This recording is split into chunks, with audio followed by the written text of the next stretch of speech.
29 de abril. Platón. Banquete, página 208. ¿Se acuerdan de qué estaba hablando? ¿Cuál era el último tema del que estaba hablando?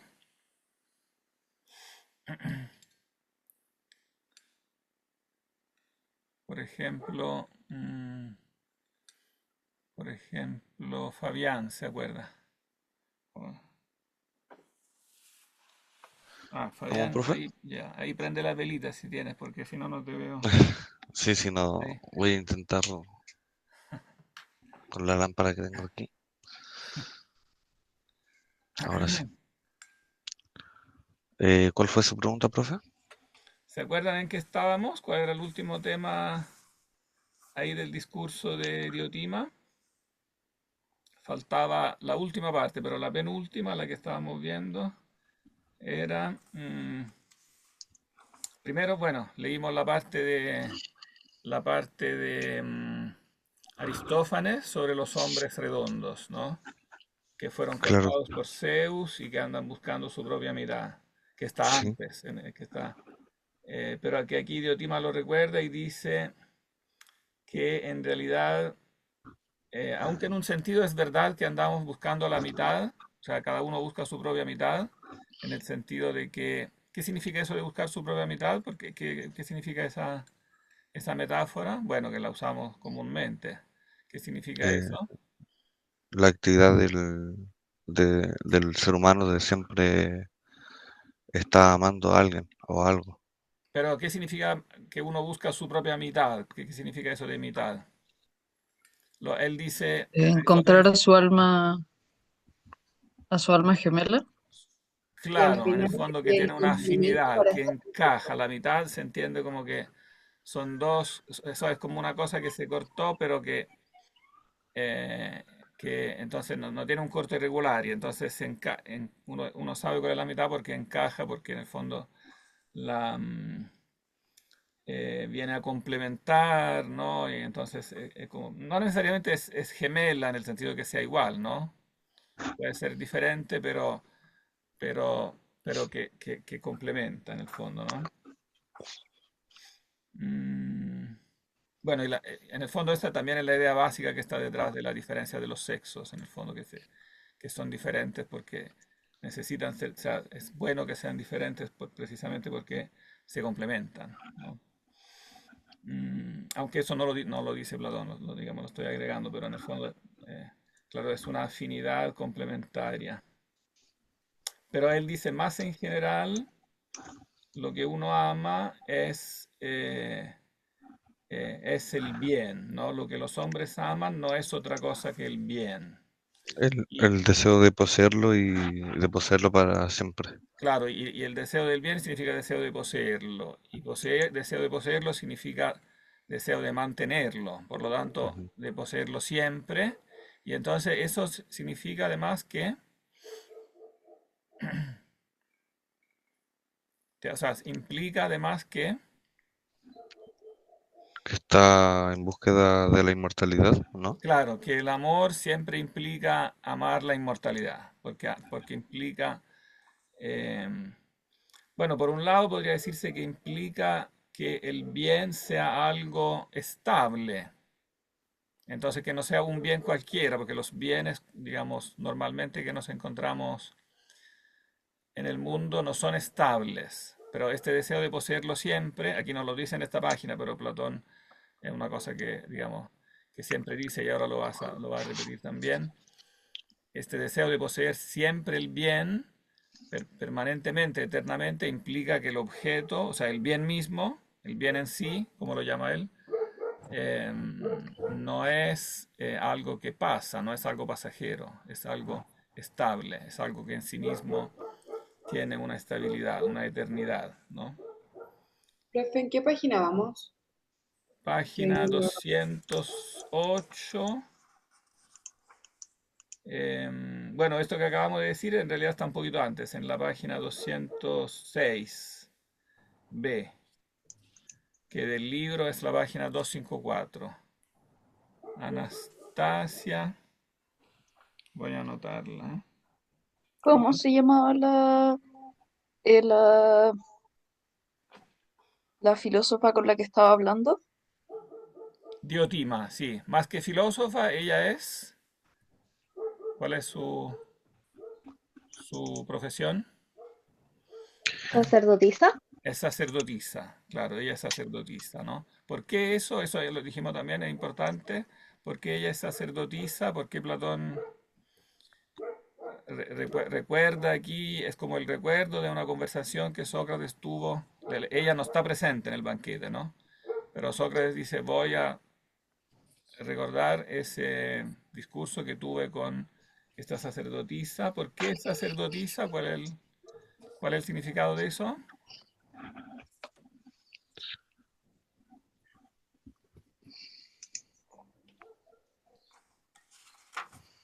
Eso no es difícil, ¿no? A este punto debería Era la que intuirse. hacía el tema de los sacrificios, ¿no? Para los dioses. ¿Cómo, cómo? Era el que hacía los sacrificios para los dioses, ¿verdad? Claro, o sea, el sacerdote en general es el que hace los sacrificios, ¿no? Y, y entonces, claro, sí, la idea es que esto es como una iniciación sagrada. Utiliza la palabra iniciación, pero en un sentido religioso, místico. De hecho, la palabra misma místico viene de la iniciación a los misterios que se llamaban, que era una religión en esos tiempos, la religión de los misterios eleusinos, se celebraban en una ciudad cercana a Atenas que se llamaba Eleusis, donde había un santuario y se hacía como era una especie de catequesis secreta. Iniciación significa eso, es una instrucción, una catequesis, pero que se daba en secreto. El que participaba no tenía que hablarlo como en público, como a cualquiera, porque era algo como sagrado, que había que respetarlo, ¿no? Y ¿No que habían un también, par de dioses que tenían algo así? Que ¿cómo? realmente no podían, no habían dioses menores en Grecia de que literalmente tenían ese mismo, como lo que usted dijo, catecismo. Algunos podían participar y se sabían de las cosas que se hacían con algunos, la celebración de algunos dioses, pero otros quedaron en misterio. Pienso en Despena, creo que se llamaba, una de las diosas, que de hecho creo que es la diosa del misterio. Claro, sí, eran dioses, en cierto modo, no eran como todos los dioses más conocidos como del Olimpo, porque esta era en el fondo, una religión posterior a la religión, o sea, como un desarrollo posterior de la religión. No era lo mismo que la religión ancestral, digamos, de los dioses del Olimpo que encontramos en la Ilíada. Esos dioses seguían existiendo, pero esta religión era algo, en cierto modo, distinto, que no tenía como el mismo origen. No sabemos exactamente qué origen tenía. Algunos dicen que venía de Egipto, que venía quizás del culto de los muertos en la religión egipcia.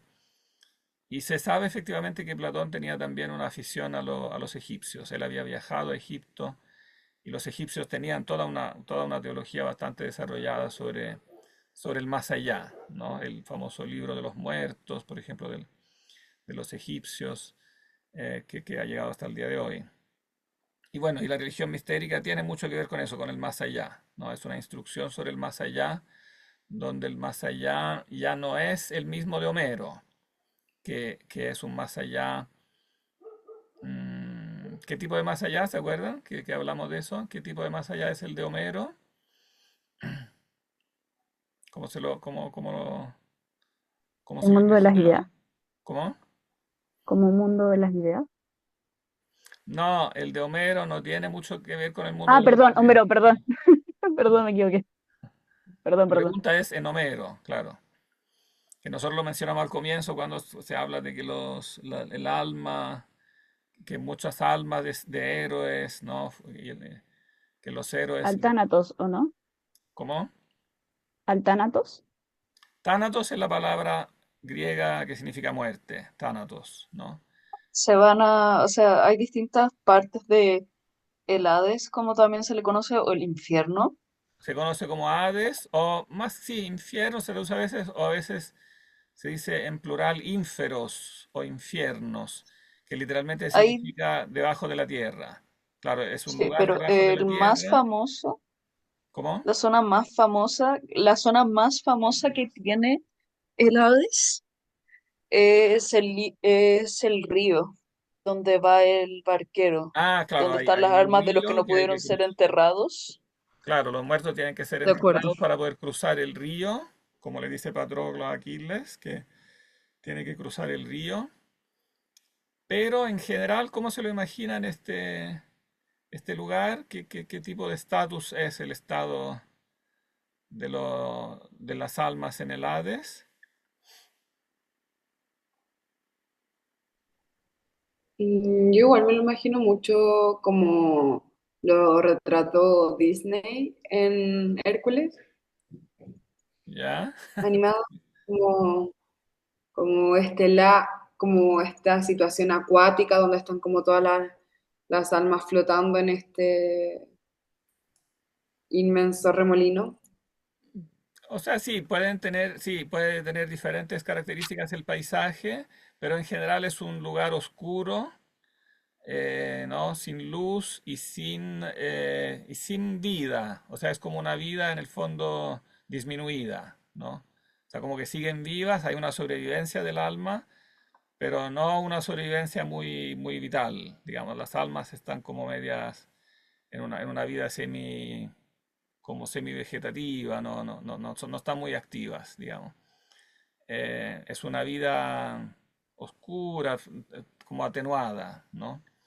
En cambio, en la El religión Tártaro no es la mistérica zona. no, en la religión mistérica ya está la idea que al revés, que el alma al librarse del cuerpo es al revés, se vitaliza más, como que el cuerpo más bien la tiene aprisionada y de hecho también en Platón aparece como la metáfora de que es como cuando alguien está como debajo del agua y sale fuera del agua, o sea, donde respira más libremente, es más liviano. Entonces es una idea casi opuesta, digamos, del más allá, ¿no? Pero con una pero a la vez con una neta distinción entre buenos y malos. O sea, se marca mucho más la idea, no es que no estuviera antes, ¿eh? Pero en la religión mistérica se marca mucho más el concepto del premio y del castigo, ¿no? O sea, las almas de los buenos son premiadas y por lo tanto van a un lugar luminoso. Ya no es un lugar oscuro, es un lugar luminoso. Puede ser descrito con varios paisajes, pero la idea principal es que ya no está debajo de la tierra, o si está debajo de la tierra, es como un lugar especial que recibe una luz especial y donde las almas son entonces premiadas, ¿no? Y las de los malos correspondientemente castigadas. Y entonces también seguramente una parte importante de la catequesis que se daba era sobre esto, sobre la necesidad de portarse bien, que digamos que hay toda una serie de comportamientos que son malos y que hay que evitarlos, etcétera. O sea, es mucho más cercano a la idea, digamos, cristiana, que hay un premio y un castigo en el más allá, aunque no es del todo igual, pero como que la idea básica es mucho más cercana y claramente es una idea que Platón repite mucho en sus diálogos. Aparece mucho esta idea que el alma no solo que es inmortal, sino que en el más allá será juzgada y será enviada entonces al lugar correspondiente. Después a lo mejor se podrá reencarnar si se ha portado mal. También Platón habla a veces de la reencarnación, que se le dará una segunda oportunidad, o sea, será premiado o castigada en una vida sucesiva, en sucesivas reencarnaciones. Pero eso no lo dice acá, pero digamos lo implica de algún modo, ¿no? Em, Profe, ¿y lo toma como una segunda oportunidad, como dijo, o es como algo que sucede siempre, como constantemente al alma? o sea, que Como, sucede la mayor parte de las veces, porque digamos, si se porta mal, ujú, a veces puede reencarnarse en un estado de vida inferior, por ok, ejemplo, en un animal, claro, por ejemplo, en un chancho. Y digamos, todas estas imágenes de los animales que representan ciertos vicios que han llegado, también las usamos nosotros coloquialmente para insultar a la gente, como un perro, un chancho, porque vienen en el fondo, el origen de esos insultos es que vienen de eso, que digamos que cuando el ser humano se porta mal, como que se degrada. Y entonces en la, ajá, en la segunda vida será en un escalón inferior como de ajá. animal, ¿no? Pero también Pero, puede pasar al revés. ok, Claro. ¿y esa vida, esa reencarnación va a pasar constantemente, como en No, otras puede haber un religiones, o es como momento, una segunda oportunidad nomás? o sea, no, puede haber una segunda, una tercera, pero también puede haber un momento que ya se hace definitivo, que hay Ok, después un premio definitivo, o sea, que alguien se va al cielo o que alguien se va al infierno, que tenga un castigo definitivo en el infierno. Aunque eso, que sea tan definitivo, generalmente Platón no lo dice. Mm, pero en la religión mistérica seguramente se decía, ¿eh? Seguramente se decía. Nosotros lo sabemos también por Virgilio, el poeta romano que después también, digamos, en la Eneida imitará a Homero, pero cuando habla del más allá se acerca mucho más a esta religión mistérica que al más allá de Homero. O sea, el más allá de Virgilio también viene del mundo griego, pero de la época, digamos, de la religión mistérica y tiene una parte que podríamos llamar del purgatorio, donde las almas se purifican, pero también hay una parte donde están los condenados como eternamente. Hay una parte que es como el infierno, el tártaro lo llama. Eh, pero son considerados como casos más graves, como los casos más terribles, más graves. Bien. Entonces, por eso, claro, por eso todo este discurso del amor aquí empieza a tener este matiz mistérico. Retomémoslo entonces de la 208. Cuando habíamos terminado de hablar de la procreación, ¿no? Eh, ¿Qué era? ¿Qué tenía que ver la procreación dentro de este tema? ¿Se acuerdan? era como el tema de las generaciones, o sea, como que era un ser infinito, entre comillas, y siempre uno Claro, que heredaba también es un reflejo de esta, de los anteriores, como que nunca abandonáis sí este mundo, por decirlo de alguna forma. claro, o sea, también es un reflejo de la inmortalidad en el mundo natural, ¿no? O sea, en el mundo mortal, natural, biológico, se produce la reproducción, que es una imitación de la inmortalidad. No es la inmortalidad propiamente tal, pero la refleja de algún modo, ¿no? Ujú, Y eso lo mismo pasa con la búsqueda de la fama, donde aquí entonces él le da esta misma interpretación a la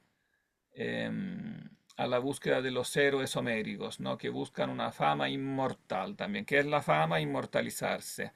Siempre inmortalizarse en un sentido relativo, no es la inmortalidad propiamente tal, pero refleja siempre este mismo deseo natural de la inmortalidad, ¿no?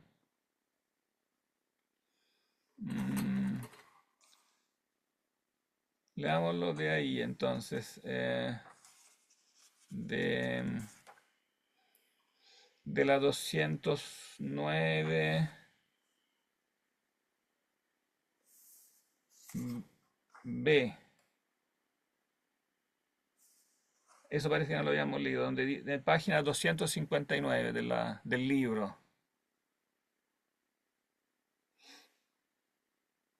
Don- donde dice, en cambio, los que son fecundos, eso, ¿no? Exacto, sí, sí, sí, precisamente. Que ahí, porque ahí pasa me parece que eso no lo habíamos leído aún, ¿no?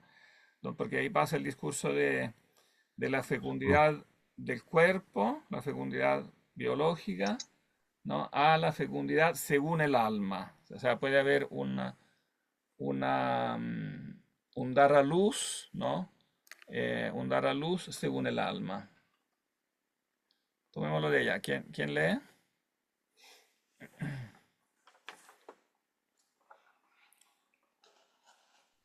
Yo puedo, profe.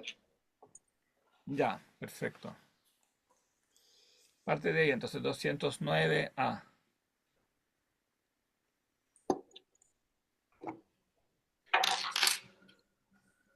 Ahora bien, cuando uno de estos se siente desde joven fecundo en el alma, No, siendo de... no, un poquitín antes. Ah, Porque dice ya. los que son fecundos según el alma. Eh, En cambio, cuando está como la ah, letra y sí, dice A, ya lo vi. En cambio, los que son fecundos según el alma, pues hay, en efecto, quienes conciben en el alma aún más que en los cuerpos, lo que corresponde al alma concebir y dar a luz. ¿Y qué es lo que le corresponde? El conocimiento y cualquier otra virtud de las que precisamente son procreadores. Todos los poetas y cuantos artistas se dicen que son inventores. Pero el conocimiento mayor y el más bello es, con mucho, la regulación de lo que concierne a las ciudades y familias, cuyo nombre es mesura y justicia. Déjeme agrandarlo que no estoy viendo nada. Ahora bien, cuando uno de estos se siente desde joven fecundo en el alma, siendo de naturaleza divina y, llegada a la edad, desea ya procrear y engendrar, entonces busca también él, creo yo, en su entorno la belleza en la que pueda engendrar, pues en lo feo nunca engendrará. Así pues, en razón de su fecundidad, se apega a los cuerpos bellos más que a los feos, y se tropieza con un alma bella, noble y bien dotada por naturaleza. Entonces muestra un gran interés por el conjunto.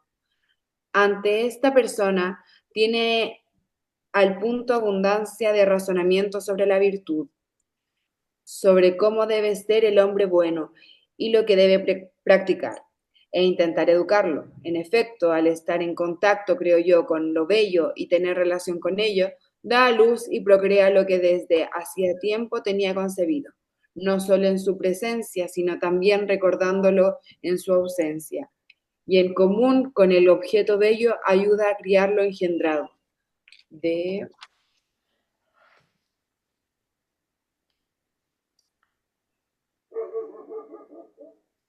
suerte que los de tal naturaleza mantienen entre sí una comunidad mucho mayor que la de los hijos y una amistad más sólida, puesto que tienen en común hijos más bellos y más inmortales. Y todo el mundo preferiría para sí haber engendrado tales hijos en lugar de los humanos. Cuando echa una mirada a Homero, a Hesiodo y demás buenos poetas y siente envidia porque han dejado de sí descendientes tales que les pronuncian como inmortal fama. Y recuerdo por ser inmortales ellos mismos, o si quieres los hijos que dejó Licurgo en Lacedonia, salvadores de Lacedemonia, perdón, salvadores de Lacedemonia, y, por así decir, de la Helade entera. Honrado es también vuestro entre vosotros Solón, por haber dado origen a vuestras leyes, y en otros muchos hombres los son en otras muchas partes, tanto entre los griegos como entre los bárbaros, por haber puesto de manifiesto muchas y hermosas obras y haber engendrado toda clase de virtud. En su honor se han establecido ya también muchos templos y cultos por tales hijos, mientras que por hijos mortales todavía no se han establecido para nadie. Y lee 3 líneas más. Ok. Estas son, pues, las cosas del amor en cuyo misterio tú, Sócrates, tal vez podrías iniciarte, pero en los ritos finales y suprema revelación, por cuya causa existen aquellas, si se produce correctamente, no sé si sería capaz de iniciarte. Hasta ahí. Porque ahí después empieza como la culminación misma del discurso. Entonces, ¿cuáles son estos hijos que se conciben según el alma? O en el alma.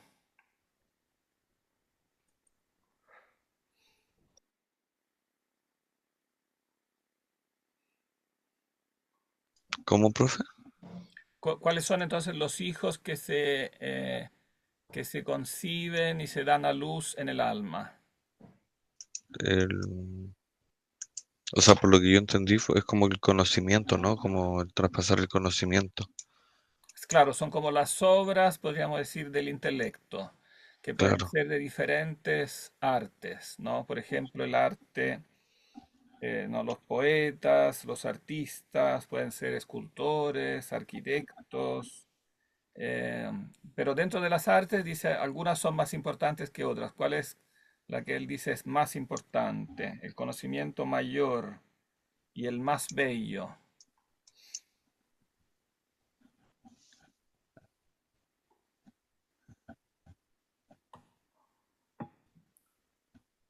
Es con mucho la regulación de lo que concierne a las ciudades y familias, cuyo nombre es mesura y justicia. O sea, es el arte de la justicia.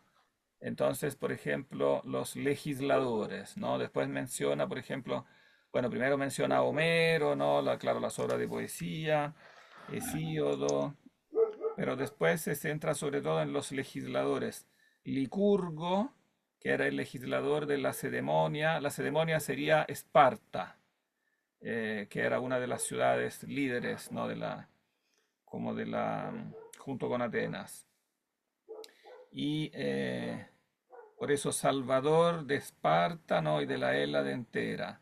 Y también Solón, que es el famoso legislador de Atenas, que como de un par de siglos anterior a Platón. Tanto se le honraba, dice Platón, que incluso se construyeron, en honor de esos hombres, se construyeron templos, ¿no? Se consideraban que estos hombres habían sido como hombres divinos, hombres de naturaleza divina, ¿no? Porque habían concebido en sí estas obras divinas, porque la justicia misma en el fondo es divina. Entonces los hombres que organizan, que dan leyes, ¿no? A las ciudades y a las familias son en el fondo también hombres divinos.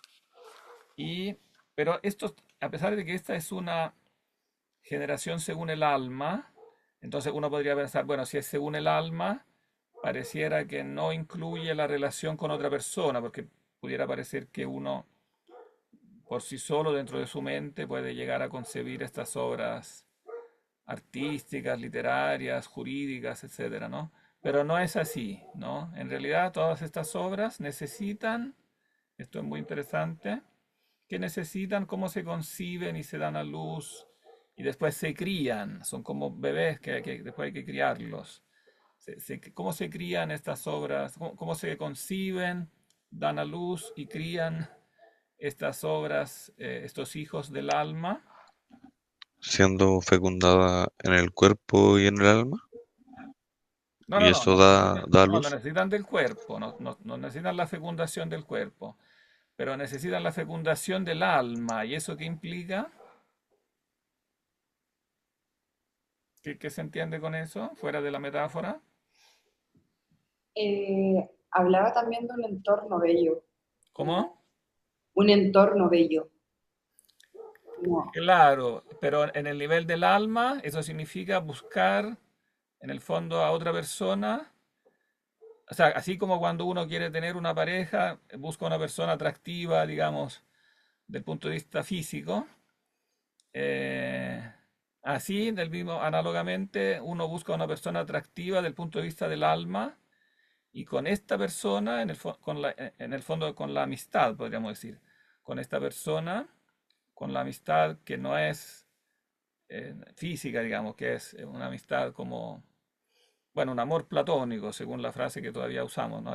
Digamos, es una relación de almas em, que es necesaria, porque si no es como que estas ideas que uno tiene adentro, no como que no se llegan a desarrollar si no es en el diálogo con otra persona, ¿no? Entonces es necesario, es como una procreación en la belleza porque necesita la belleza de otra persona, o sea, necesita de una amistad, de un diálogo. Y esto es, en el fondo, porque claramente el mismo Platón aquí está hablando por experiencia propia. Todo lo que él escribe, estos diálogos, no es casualidad que sean diálogos, no son solo, el diálogo para Platón no es solo un recurso literario, no es que él escribió simplemente diálogos. Él dialogó efectivamente, digamos. Los diálogos que tenemos escritos son el reflejo, son la reelaboración por escrito de diálogos reales, que vienen de amistades reales, ¿no? Este es un grupo real de personas que dialogan. Claro, después él cuando lo escribe lo relabora literariamente, pero el núcleo de eso, el núcleo vivo de eso viene de efectivamente un grupo de personas, ¿no? Que son amigos, que pasan mucho tiempo juntos, conversando, bueno, tomando vino, como en este caso, etcétera, estando en el gimnasio, en todos los lugares donde se socializaba en Atenas ahí, pero en el fondo se necesita este diálogo, ¿no? Ante esta persona tiene al punto abundancia de razonamientos sobre la virtud. O sea, se necesita la interacción con otra persona, ¿no? No pueden ocurrírsele y estos mismos razonamientos no pueden crecer como el bebé que no se puede criar si no está en una familia donde interactúa con el papá, la mamá, los hermanos, etcétera. En esta interacción, entonces también los hijos del alma pueden efectivamente crecer, desarrollarse, etcétera. Si no, en el fondo permanecen como raquíticos, no se desarrollan. No, escuché un sonido, pensé que alguien había levantado la mano. No. Mm, ¿Qué es esto? Ah, es una notificación que tengo. Me gustaría apagarla, pero no sé cómo se hace. Bueno.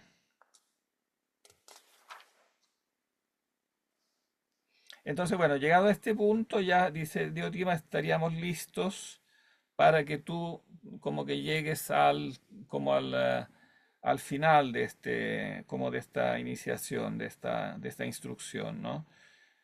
Y aquí como que lo pone un poquito más difícil, dice, no sé si serás capaz, ¿no? Pero yo voy a guiarte, en el fondo voy a guiarte en esta revelación que es como la más elevada. No escatimaré ningún esfuerzo. Intenta seguirme si puedes. O sea, está asumiendo previamente el rol de la sacerdotisa o del sacerdote que actuaba en los misterios, ¿no? Cuando llegaba al punto que como que la iniciación al misterio llegaba como al punto al punto como más importante. Bien, aquí entonces empieza como la parte más central, donde culmina todo el discurso, ¿eh? ¿Quién quiere seguir?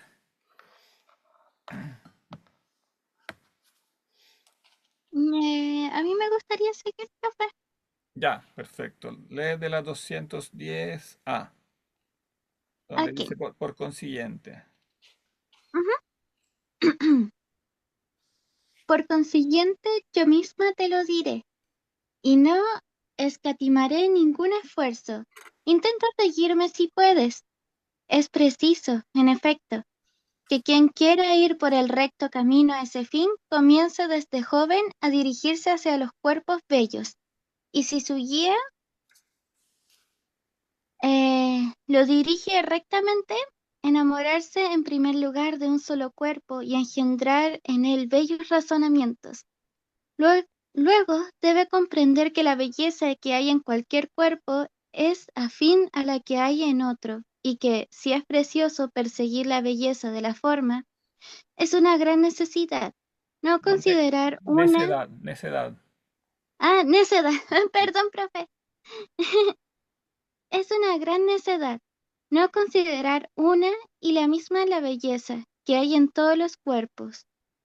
Una vez que haya comprendido esto, debe hacerse amante de todos los cuerpos bellos y calmar ese fuerte arrebato por uno solo, despreciándolo y considerándolo insignificante. A continuación, debe considerar más valiosa la belleza de las almas que la del cuerpo, de suerte que si alguien es virtuoso de alma, aunque tenga un escaso esplendor, séale suficiente para amarle, cuidarle, engendrar y buscar razonamientos tales que haya mejorado a los jóvenes, para que sea obligado, una vez más, a contemplar la belleza que reside en las normas de conducta y en las leyes y a reconocer que todo lo bello está emparentado consigo mismo, y considere de esta forma la belleza del cuerpo como algo insignificante. Después de las normas de conducta, debe conducirle a las ciencias para que vea también la belleza de éstas. y fijando ya su mirada en esa inmensa belleza, no sea por servirle dependencia, mediocre y corto de espíritu, apegándose como un esclavo a la belleza de un solo ser, o a la de un muchacho, de un hombre o de una norma de conducta, sino que, vuelto hacia ese mar de lo bello, y contemplándolo, engendré muchos bellos y magníficos discursos y pensamientos en ilimitado amor por la sabiduría, hasta que, fortalecido entonces y crecido, descubra una única ciencia, cual es la ciencia de una belleza como la siguiente. Intenta ahora prestarme la máxima atención posible. En efecto, quien hasta aquí haya sido instruido en las cosas del amor, tras haber contemplado las cosas bellas en ordenada y correcta sucesión, descubrirá de repente, llegando ya al término de su iniciación amorosa, algo maravillosamente bello, por naturaleza, a saber, aquello mismo, Sócrates, por lo que precisamente se hicieron todos los esfuerzos anteriores, que en primer lugar, existe siempre y ni nace ni perece, ni crece ni decrece. En segundo lugar, no es bello en un aspecto y feo en otro, ni unas veces bello y otras no, ni bello respecto a una cosa y feo respecto a otra, ni aquí bello y allí feo, como si fuera para unos bellos y para otros feos. Ni tampoco se le aparecerá esta belleza bajo la forma de un rostro, ni de unas manos, ni de cualquier otra cosa, de las que participa un cuerpo, ni como un razonamiento, ni como una ciencia, ni como existente en otra cosa, como por ejemplo en un ser vivo, en la tierra, en el cielo o en algún otro, sino la belleza en sí, que es siempre consigo misma, específicamente única, mientras que todas las otras cosas bellas participan de ellas de una manera tal que el nacimiento y muerte de éstas no le causa ni aumento ni disminución, ni le ocurre absolutamente nada. Por consiguiente, cuando alguien asciende a partir de las cosas de este mundo, mediante el recto amor de los jóvenes, y empieza a divisar aquella belleza, puede decirse que toca casi el fin, pues esta es justamente la manera correcta de acercarse a las cosas del amor, o de ser conducido por otro, empezando por las cosas bellas de aquí y sirviéndose de ellas como de peldaños, ir ascendiendo continuamente. En base a aquella belleza, de uno solo a dos y de dos a todos los cuerpos bellos, y de los cuerpos bellos a las bellas normas de conducta, y de las normas de conducta a los bellos conocimientos, y partiendo de estos, terminar en aquel conocimiento, que es conocimiento no de otra cosa, sino de aquella belleza absoluta, para que conozca el fin lo que es la belleza en sí. En este periodo de vida, querido Sócrates, más que en ningún otro, le merece la pena al hombre vivir, cuando contempla la belleza en sí. Si alguna vez llegas a verla, te parecerá que no es comparable ni con el otro, ni con los vestidos, ni Ni con con los el oro, jóvenes. Ah, ni con el oro. perdón, ni con el oro, ni con los vestidos, ni con los jóvenes y adolescentes bellos, ante cuya presencia ahora te quedas extasiado y estás dispuesto, tanto tú como otros muchos, con tal de poder ver al amado y estar siempre con él, a no comer ni beber, si fuera posible, sino únicamente a contemplarlo y estar en su compañía. ¿Qué debemos imaginar, pues? Si le fuera posible a alguno ver la belleza en sí, pura, limpia, sin mezcla y no infectada de carnes humanas, ni de colores, ni en suma de otras muchas fru- ¿qué dices? ¿Fruslerías? Fruslerías, sí. Como, Fruslerías. como cosas no importantes. Ahí. Ah, ya. De otras muchas fruslerías mortales, y pudiera contemplar la divina belleza en sí, específicamente única. ¿Acaso crees que es vana la vida de un hombre que mira en esa dirección, que contempla esa belleza, con lo que es necesario contemplarla y vive en su compañía? ¿O no crees que sólo entonces, cuando vea la belleza, con lo que es visible, lo será posible engendrar, no ya imágenes de virtud, al no estar en contacto con una imagen, sino virtudes verdaderas, ya que está en contacto con la verdad? Y al que ha engendrado y criado una virtud verdadera, ¿no crees que le es posible hacerse amigos de los dioses y llegar a ser, si algún otro hombre puede serlo, inmortal también él? Esto Fedro y demás amigos, dijo Diotima, y yo quedé convencido. Y convencido intentó también persuadir a los demás de que para adquirir esta posesión difícilmente podría uno tomar un colaborador de la naturaleza humana, mejor que Eros. Precisamente por eso, yo afirmo que todo hombre debe honrar a Eros, y no solo yo mismo honro las cosas del amor, y las practico sobremanera, sino que también las recomiendo a los demás. Y ahora y siempre elogio el poder y la valentía de Eros, en la medida en que soy capaz. Considera, pues, Fedro, este discurso, si quieres como un encomio dicho en honor de Eros, o si prefieres, dale el nombre que te guste, y como te guste. Hasta Cuando ahí. Sócrates, ¿hasta ahí? Sí, porque ahí termina el discurso de Sócrates, que a su vez reporta el de Diotima, ¿no? Entonces, esta es como la Ujú. parte más central, es como el concepto clave. ¿Cuál es aquí el concepto principal, si lo quisiéramos resumir? La belleza, ¿Ah? la belleza, La belleza, sí, pero no carnal, sino que una belleza del alma, como dijo usted anteriormente. claro, pero es como la belleza como fin como de una escalera, ¿no? Como de un itinerario que finalmente lleva a contemplar la belleza, como la llama él, como la belleza en sí, ¿no? ¿Y cómo es Claro, el itinerario? ¿Cuáles son los peldaños? Detalla como una especie de escala, ¿no? De escalera.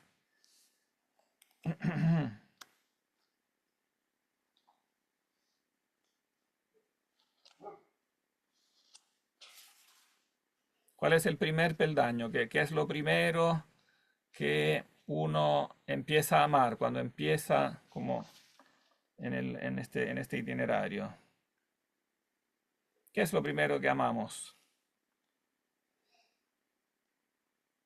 en general? en general, lo que dice el libro, O sea, lo que dice el libro, pero que es verdad, que es así, creo que era está el en la experiencia de conocimiento, ¿no? todos, ¿ya? Creo que era el conocimiento, ¿no? No, ¿No? no, Las cosas bellas. lo primero, claro, son las cosas bellas físicamente, los cuerpos bellos, ¿no? Comience desde joven a dirigirse hacia los cuerpos bellos, o sea, los que es físicamente atractivo, ¿no? Claro, puede ser el cuerpo de una persona, pero yo diría más en general, todas las cosas bellas en cuanto que son atractivas físicamente, cuando empezamos a conocer las cosas, nos atraen por su apariencia física, ¿no? Decimos que las cosas son bellas. Cosas y después, evidentemente, entre las cosas evidentemente sobresalen las personas, digamos, las realidades más bellas que tenemos en nuestra experiencia física son las personas, ¿no? Los cuerpos bellos, aquí se entiende las personas, ¿no? Pero repito, incluye también todo el resto, ¿no? El atractivo que tienen todas las cosas bellas. Bueno, y podríamos agregar buenas, atractivas no solo para la vista, pueden ser atractivas para el oído, para el olfato, para el gusto, todos los cinco sentidos. O sea, belleza se refiere a la vista, pero evidentemente también se puede ampliar a los cinco sentidos, digamos los que nos resulta atractivo en el mundo físico en general, ¿no? Pero después, ¿no? Tiene que haber tiene que haber un paso adelante, ¿no? Debe comprender que la belleza que hay en cualquier cuerpo es afín a la que hay en otro. O sea, porque nosotros la llamamos belleza, decimos la belleza de esto, que esto es bello, que este otro es bello, que esta persona es bella, esta otra es bella. Entonces, él dice, tiene que haber algo que es uno. O sea, que la belleza, en el fondo, que se refleja en cada cuerpo, pero sin embargo tiene una unidad, ¿no? Es un camino este que propone él como de lo múltiple hacia lo uno, ¿no? Que es como la base de lo que se llama como la doctrina de las ideas. En el fondo, ¿qué son las ideas? Son como unidades detrás de la multiplicidad, ¿no? Así como cuando decimos que esto es un perro, esto otro es un perro, esto otro es un perro, él dice, bueno, entonces tiene que haber una idea de perro, tiene que haber algo uno como que se refleja en cada uno de los individuos, ¿no? Y así más en general, ¿no? Si esto es bueno, esto es bueno, esto es bueno, esto es bello, esto es bello, esto es bello, tiene que haber como una belleza que está más allá. Y por lo tanto nos obliga como a buscar algo que va más allá de lo corpóreo, ¿no? Porque este uno, esta belleza que es una, que está en todas las cosas bellas, eh, al ser una significa que también no es ninguna de las, o sea, al ser ella única, no es ninguna de las cosas materiales, es algo uno, pero que no podemos alcanzar con los sentidos, o sea, digamos, se alcanza con la mente, ¿no? Tiene que haber otra facultad en nosotros, la facultad intelectiva, ¿no? Que no es lo mismo que uno de los cinco sentidos, de que ninguno de los cinco sentidos, ¿no? Sino que es algo distinto que, no, que nos permite entender que hay una única belleza, ¿no? Que se refleja en cada uno eh, de los seres bellos o de las personas bellas, ¿no? Y bueno, detrás de, digamos, cuando nos, cuando nos atraen las personas en particular, que son evidentemente los seres más bellos, digamos, también físicamente, después de enamorarnos del cuerpo, al dar un paso hacia adelante, nos enamoramos de qué cosa? Del alma. Claro, del alma, ¿no? O sea, en el fondo el cuerpo, claro, de alguien nos puede resultar atractivo, pero después de ese primer atractivo del cuerpo, hay otro atractivo superior, ¿no? Que es el atractivo del alma. Y efectivamente, es como también esto es experiencia común. Si alguien puede ser muy atractivo en el cuerpo, pero si después de conversar una semana con él, el alma no es atractiva, al final no resulta ser muy atractivo, por muy atractivo que sea físicamente, ¿no? Entonces, uno se enamora entonces de algo que claramente está más allá, que es superior al cuerpo, ¿no? Y esa es la belleza del alma. Hay una belleza del alma. Pero a su vez, el alma, esta belleza del alma depende de algo que todavía está en un plano superior, que nos obliga como a subir en esta escalera, ¿no? Porque, ¿qué significa que un alma es bella? Decimos, se dice alma bella, ¿no? Pero ¿qué queremos? ¿Cuál es la forma más normal de decir que usamos en el lenguaje normal cuando decimos que un alma es bella, pero generalmente, ¿cómo lo decimos? Cuando decimos que alguien es bueno, ¿no? Que es una buena persona, que es una buena persona. ¿Y qué es lo que hace una buena persona? O sea, ¿cuál es esa condición? ¿Cómo lo hace alguien para ser bueno en el Que sea alma? virtuoso. ¿Ah? Que sea virtuoso. Tiene que ser virtuoso, claro. ¿Y qué significa ser virtuoso?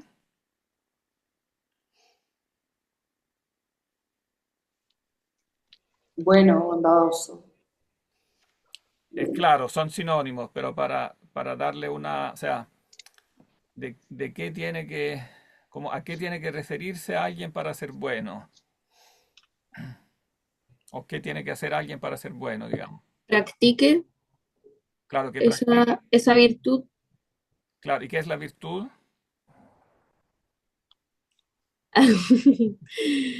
Eh, O sea, ¿qué implica la virtud? ¿Qué implica ser bueno? Porque voy a hacer una aclaración previa. Cuando decimos que alguien es bueno del punto de vista ético, o sea, que alguien es una buena persona del punto de vista ético, que se porta bien, em, decimos algo más que una simple calidad natural. Como cuando decimos, bueno, es como que por naturaleza, por nacimiento, como que tiene cierta, no sé, como cierta bondad natural, cierta... Pero, pero para ser buena persona no basta como esa, no es una cosa simplemente natural, como cuando uno nace, como la belleza física, que uno nació así, pero en la belleza del alma se necesita una opción. Hay como una, el alma para ser buena tiene que tomar opciones. O sea, portarse bien significa ajustarse a ciertas, a las normas, ¿no? claro, a ciertas normas. Hay ciertas normas, o sea, Claro. hay cosas que son justas, o sea, hay normas de justicia a las que nos ajustamos para poder ser buenos, ¿no? Y entonces eso implica una opción e implica un criterio. Entonces, superior a la belleza del alma, dice él, es la belleza de las normas. Digamos, entonces la belleza, por ejemplo, de la buena acción tomada, tomada en sí misma, en abstracto, ¿no? Entonces, claro, estamos amando el alma porque es buena, pero ella a su vez es buena por la bondad que le viene de ajustarse a algo superior a ella, que hay un criterio como objetivo de la justicia que me dice, por ejemplo, que no hay que robar, por ejemplo, Claro, y eso, al claro, fin y al cabo es como reacciona la persona, ¿no? O el claro, alma. o sea, es la El alma opción frente que a toma la la... persona con respecto a una norma de justicia.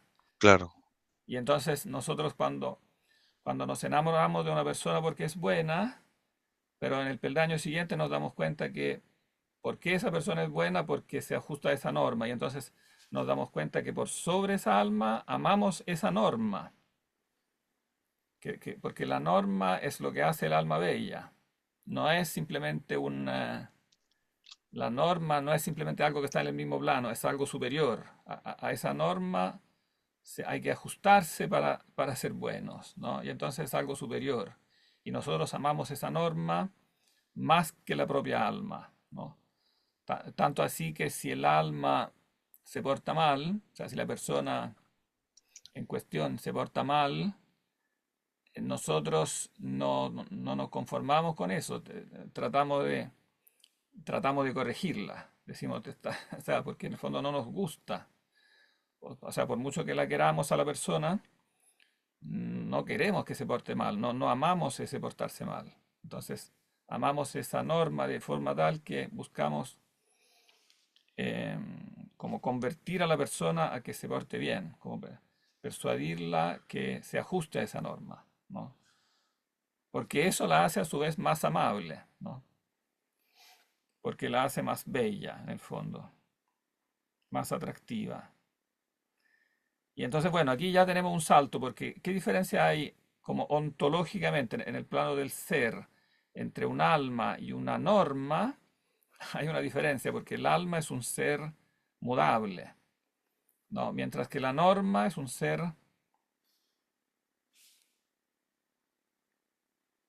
¿de qué clase?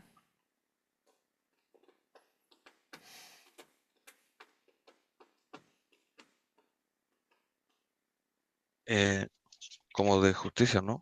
Como a lo que Claro, habíamos dicho de la justicia. claro, la justicia con respecto a la persona son dos clases de seres diferentes, ¿no? Porque la persona es algo mudable, que puede portarse bien o mal, pero la justicia, ella es algo inmutable, ¿no?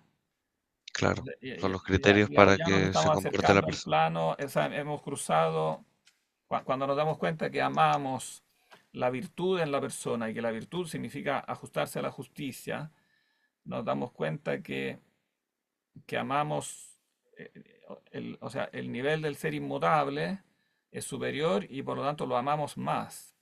Y los seres del plano inferior los amamos, pero pero en función de lo que está, que es superior, de lo que está hacia arriba, ¿no? Y entonces, claro, eso hace que, por ejemplo, podamos, bueno, podamos decepcionarnos de una persona porque pensábamos que se iba a portar bien, pero se porta mal, supongamos, y nos traiciona, por ejemplo.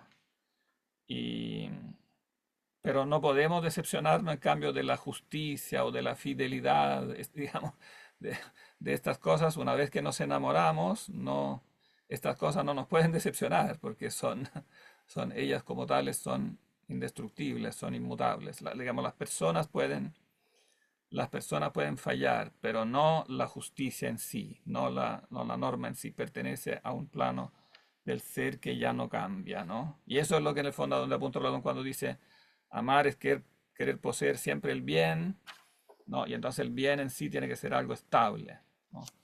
Y nos damos cuenta de eso precisamente en el proceso de como de amar a las personas y amarlas en relación a los, en el fondo a los valores, a los ideales, ¿no? Ahora sí, podría darse el caso, uno podría, y se da, ¿no? Se da en la práctica el caso que uno pudiera como idolatrar a la persona, como si fuera ella, imaginarse que es como una cosa tan bella, esa persona es tan bella, tan buena que voy a amarla de un modo incondicional, ¿no? O sea, cualquier cosa que haga o deje de hacer, eh, ¿qué puede ocurrir en esos, en esa forma de, yo diría, de engaño? Puede haber un engaño como del considerar el amor a una persona como si la persona humana fuera algo como absoluto, algo que amar como incondicionalmente. Independientemente, cuando digo incondicionalmente me refiero independientemente de que si se porte bien o mal. No sé si se entiende la pregunta. Yo no lo entendí, por lo menos, profe. No entendí No la se puede pregunta. entender, no sé si tienen en mente esas novelas románticas donde las personas dicen, yo amo, te voy a amar, eh, como pase lo que pase, hagamos lo que hagamos, o sea, como que no importa que hagamos o dejamos que hacer, como que el objeto del amor fuera algo en sí tan divino, tan sobresaliente, tan superior a todo, que cualquier cosa que pase o que haga o deje de hacer no va a afectar ese amor, ¿no? Claro, En el fondo es lo que se dice idolizar o idolatrar a la persona, no considerarla un ídolo, que es una marca específica de lo que se llama el amor romántico. Cuando digo romántico me refiero en sentido bastante estricto al movimiento como de pensamiento sobre este tema desde el típico del final del siglo XVIII o del siglo XIX, en general, ¿no? La novela romántica del siglo XIX, eh, que pone como el objeto del amor, bueno, de la pareja en general, ¿no? Como algo absoluto, que por ejemplo que va más allá de de cualquier norma ética, y es típico que desprecia las normas éticas, ¿no? ¿No? Es típico que el héroe romántico le dice, no, vamos, nos vamos a escapar y no nos va a importar nada de lo que dice la gente y de lo que dice la sociedad y de lo que dicen las normas. Todo eso como que no importa, porque lo importante es que como que esa persona yo la amo así, como si fuera todo, ¿no? Pero también es típico de las, al menos de las mejores, después de las novelas románticas, que muestran también, o sea, y yo diría, hubo una primera fase de las novelas que mostraban eso como si fuera algo bueno, pero después vino la, la toma de conciencia de que eso llevaba a cosas bastante desastrosas, ¿no? Eh, Profe, ¿eh? ¿te podría ocupar como ejemplo Romeo y Julieta, que su amor los llevó hasta la muerte? Pero no es exactamente el concepto de romántico como aparece, porque la historia de Julieta es anterior, ¿no? Es una historia del siglo XVI. Ah, ya. Em, no, no es exactamente el mismo concepto, no. El amor romántico, porque es claro, ese es un amor que va más allá de lo que pudiera ser la enemistad entre familias, ¿no? Ujú. Espera un poquito, sí, dime. ¿Van a hacer el traslado? Un poquitito. Si van a hacer el traslado ahora. Ah, ¿para ahora? Ah, ya, me demoro 30 segundos, vengo al tiro. Váyanos, profe.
¿Aló?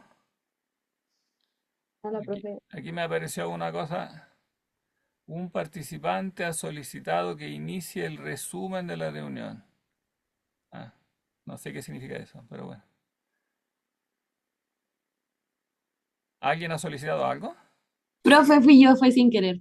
Ah, Estaba ya. Entonces le como pongo que no tocando nomás. los botones y toqué algo muy sin querer. Ah, ok. Ya, no sé qué significa eso, pero le digo que le pongo que no. Ya, ya, ya. ¿Dónde estábamos? Ah, con el concepto de romántico que estaba explicando, pero romántico entendido en un sentido bien estricto, ¿eh? No romántico así en general, sino que romántico entendido ¿como qué? ¿Cómo lo definimos? Bueno, ¿Para Anastasia, atrás? resúmenos un poquito cuál era el concepto. Ay, Veo que te estás había desviando mucho, ¿eh? dicho amor, pero hacia otra persona de manera de idolatrarlo. Claro, de manera de idolatrarlo. ¿Y qué significa idolatrarlo? Eh, ¿Qué es un Como ídolo? amor, ay, sin límite, una cosa así entendí yo, como ¿Mm? eh, hacer todo por el amor, por esa otra persona. Pero no Una es solo, admiración. pero no Sí, es pues. solo eso, porque eso puede ser muy general. Claro, puede ser una definición general del amor, hacer todo por otra persona, pero, pero ídola- considerarla un ídolo es algo más específico. Cuando yo la considero un ídolo, ¿qué se quiere decir con eso? ¿Qué es un ídolo? Como una admiración Pero una admiración tal profunda, como que nada más importa. que nada más importa. Es decir, como si esa persona fuera Dios. Digamos, ese es un ídolo, en el fondo, es un falso Dios. O sea, es tomar como Dios algo que no es Dios, ¿no?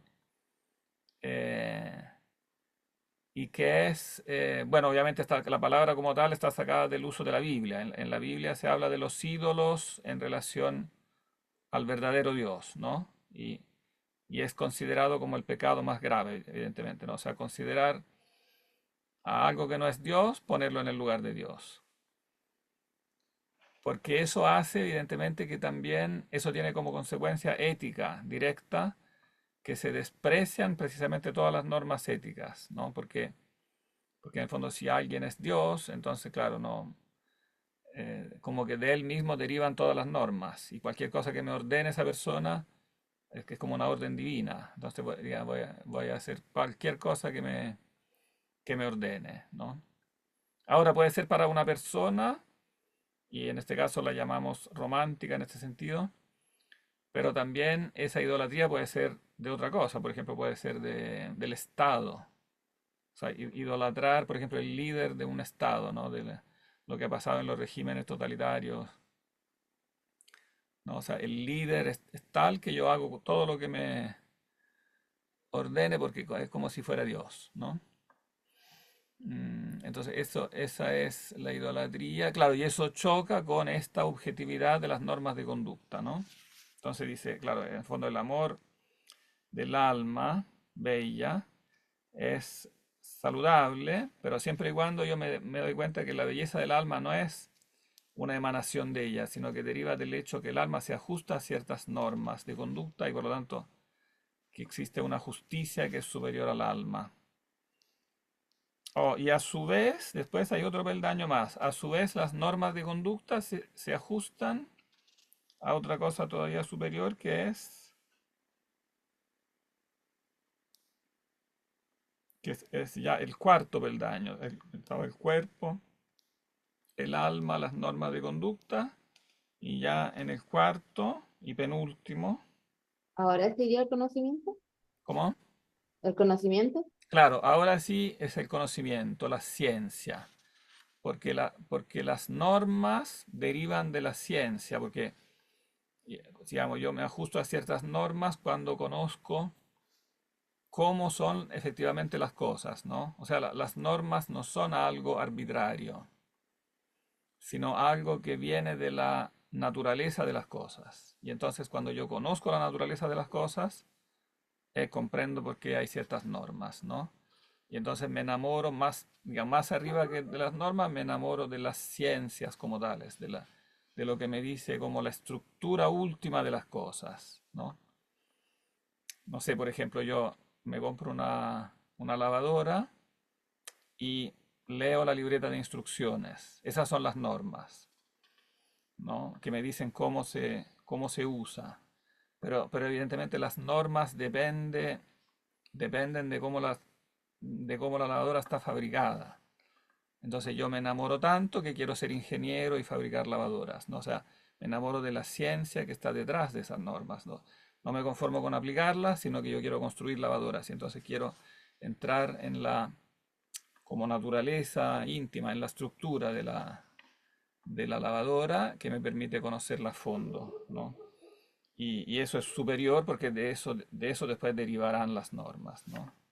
Y eso es importante entenderlo, el punto principal, que la norma no es algo arbitrario, no es que el fabricante me diga, no, tienes que ponerle agua tal, así como para molestarme a mí, como para obligarme a hacer cosas incómodas, sino que me dice cómo funciona, porque si no la cosa no va a funcionar, ¿no?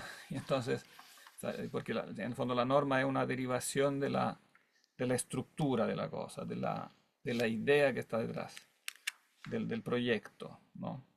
Oh, pero todavía hay algo, este es solo el penúltimo escalón, porque hay un último escalón que es el verdaderamente fundamental, que es una ciencia, dice, única, mientras todas las otras ciencias son múltiples, como que hay múltiples ciencias de múltiples cosas. Por sobre todas ellas hay una ciencia única que tiene un objeto único. ¿Y cuál es esa ciencia única?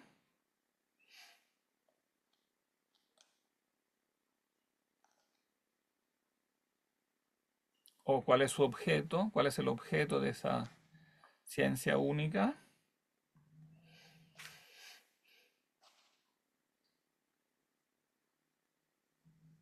Era lo que decía Fabián al comienzo, pero que es el punto de llegada, ¿no?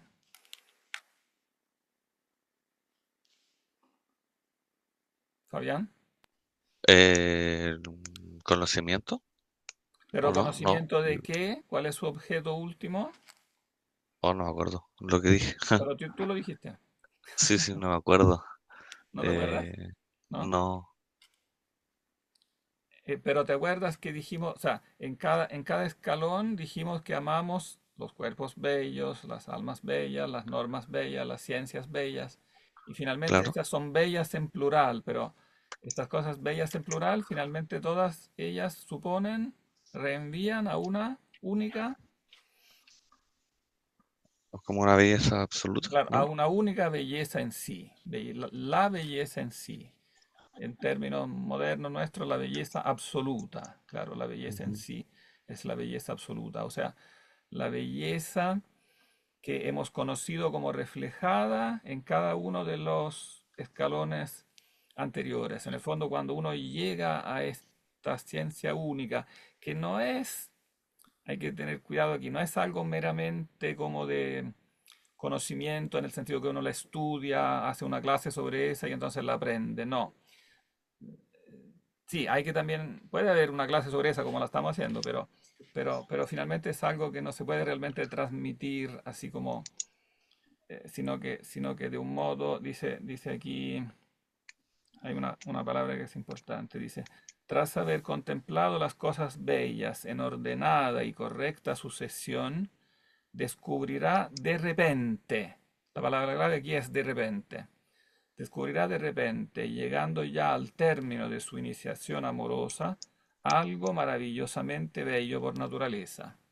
Este de repente indica que es como una iluminación sobrenatural, o sea, no es algo que podamos realmente alcanzar con las fuerzas humanas, que tiene que como revelarse desde arriba, es como una iluminación repentina. Este de repente es como que de repente se prende la luz, ¿no? Como algo gratuito, no lo podemos, no es simplemente el último paso de una, como de una investigación, ¿no? Sino que hay un itinerario, pero al final de este itinerario esto como que se muestra desde arriba, porque en el fondo es algo divino, ¿no? Porque esta, digamos, esta belleza absoluta en el fondo es el origen de toda belleza, es el origen de todo el ser, y entonces es como el origen de todo, es Dios en el fondo, ¿no? Es la belleza eterna.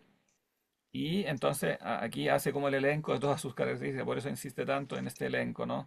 Que existe siempre, ni nace ni perece, ni crece ni decrece, no es bello de un lado y feo del otro, ¿no? Etcétera, etcétera, sino que es algo absolutamente uno, absolutamente simple, que sin embargo se refleja digamos, en todos los seres, o sea, no nos es algo desconocido, porque ya hemos conocido, digamos, en todo el itinerario anterior, el reflejo de él en cada uno de los peldaños. Pero cuando la vemos a ella, nos damos cuenta que en el fondo lo que habíamos amado en cada uno de los peldaños no era más que un reflejo de ella, no era algo que pudiera ser amado por sí mismo. Por eso que esta escalera en el fondo está hecha necesariamente para subir, uno no puede detenerse, no puede decir, ah, ya, me detengo en un escalón, ahora estoy conforme con los cuerpos, o ahora estoy conforme con las almas, o digamos, no puedo conformarme con un escalón, porque es como una escala de esas escalas que se mueven, como se llaman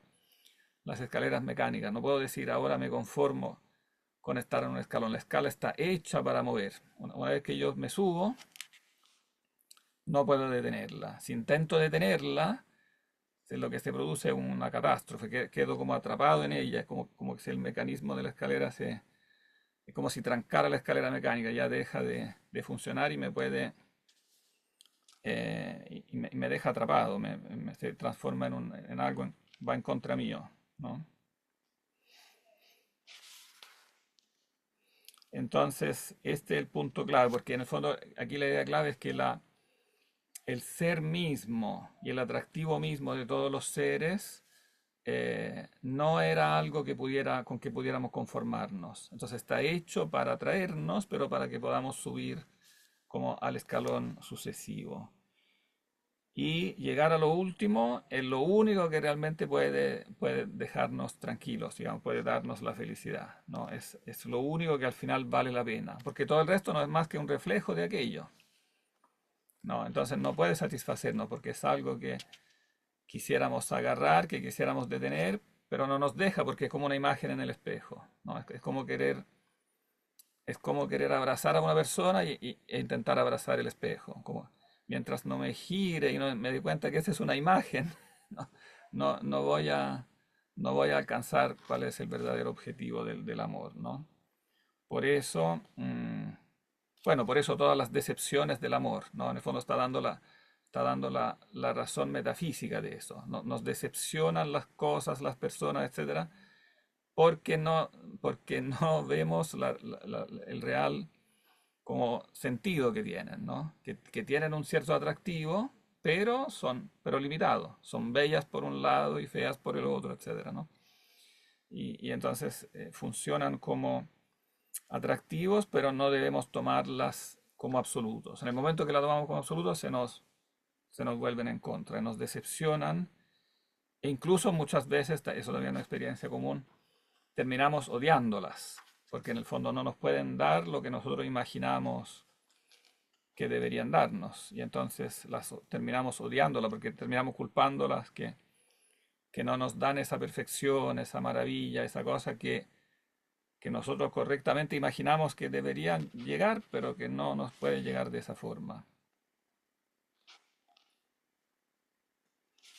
Bien, no sé si hay preguntas, comentarios. Esto no es muy fácil, ¿eh?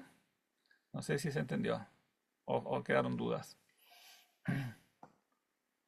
Es medio complicado y enredado, pero yo siento que sí entendí. Ya, ¿podrías rápidamente recapitularlo? Que existen 5 como escalones para llegar como a esta felicidad del ser humano, que primero nos enamoramos del cuerpo, bello, luego del alma, luego las normas, luego de las ciencias que está compuesta por eh, las normas, y luego ya es la belleza como absoluta. Sí.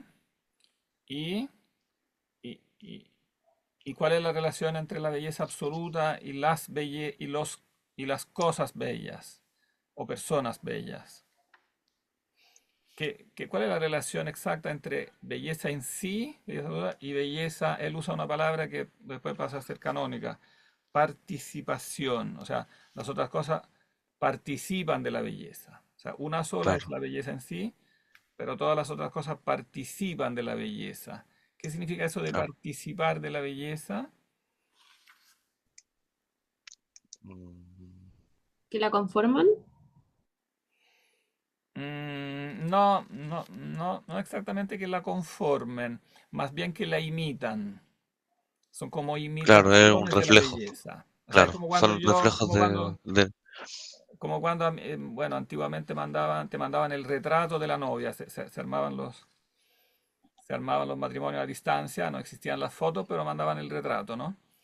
Te mandaban el retrato de tu futura esposa y tú podías enamorar del retrato, porque claro, no tenías el original, digamos, pero te gustaba ese retrato y como que lo ponías en un lugar. Pero claro, si tú después pensabas que el retrato pudiera sustituir a la novia, entonces, o, o si, o si conocida la novia, no te preocupabas de ella y te preocupabas solamente de exponer el retrato en el living porque era muy bonito, entonces esto provoca evidentemente una distorsión del amor, ¿no? O sea, tú, en vez de amar el original, amas el retrato.